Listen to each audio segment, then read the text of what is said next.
Hello. So, bigyan lang natin ng komento yung sa mga nangyayari ngayon. Yung palapit na daw ang giyera. So, tanong ko lang sa mga iba dyan, yung mga expert ko, no? Yung lumalaban yung Pilipinas sa China.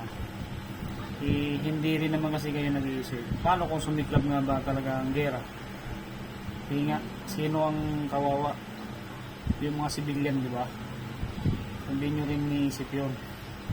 Mas maigi ng hindi ko naman sinasabi na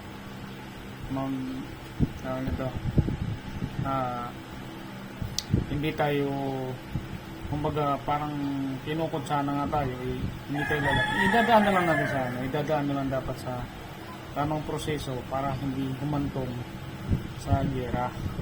Alam ko naman ang mga Pilipino matatapang pagdating sa mga ganyan, pero siyempre isipin natin yung kinabukasan ng ating mga mahal sa buhay at mga kabataan.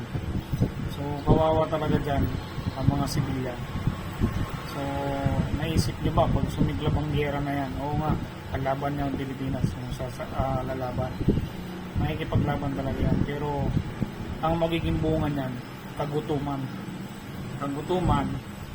Tapos, isipin nyo, pag binomba tayo ng China, kung makakaganti yung mga allied force ng Pilipinas, pero, siyempre, ang madidikdik dyan, Pilipinas talaga.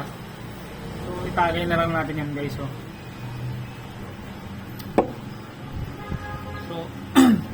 noon, pangarap ko talaga na magsundalo. Siyempre, matapang rin tayo pagdating sa labanan. Kaya, hindi ako naging sundalo. Pero ngayon, pinag-iisipan ko na pumasok ulit sa pagsusundalo para siyempre makatulong.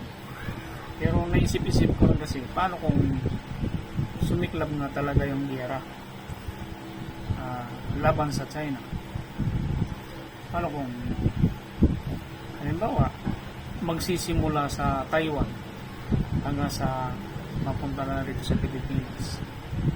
So siyempre lahat ng mga sundalo, paano pagka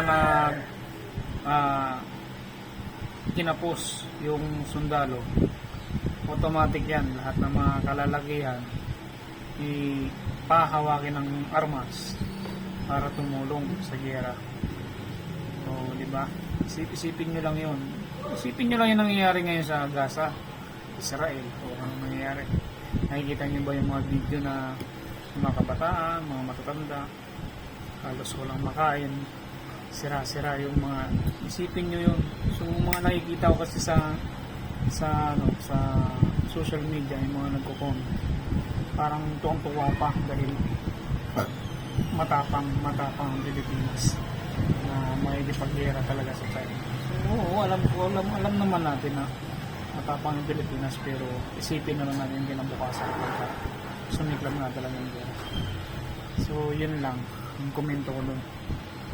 So, sana idaan na lang sa mabuting usapan para hindi sumiklab yung giyera. Dahil kawawa yung mga sibilyan. Tagay nyo na lang yan.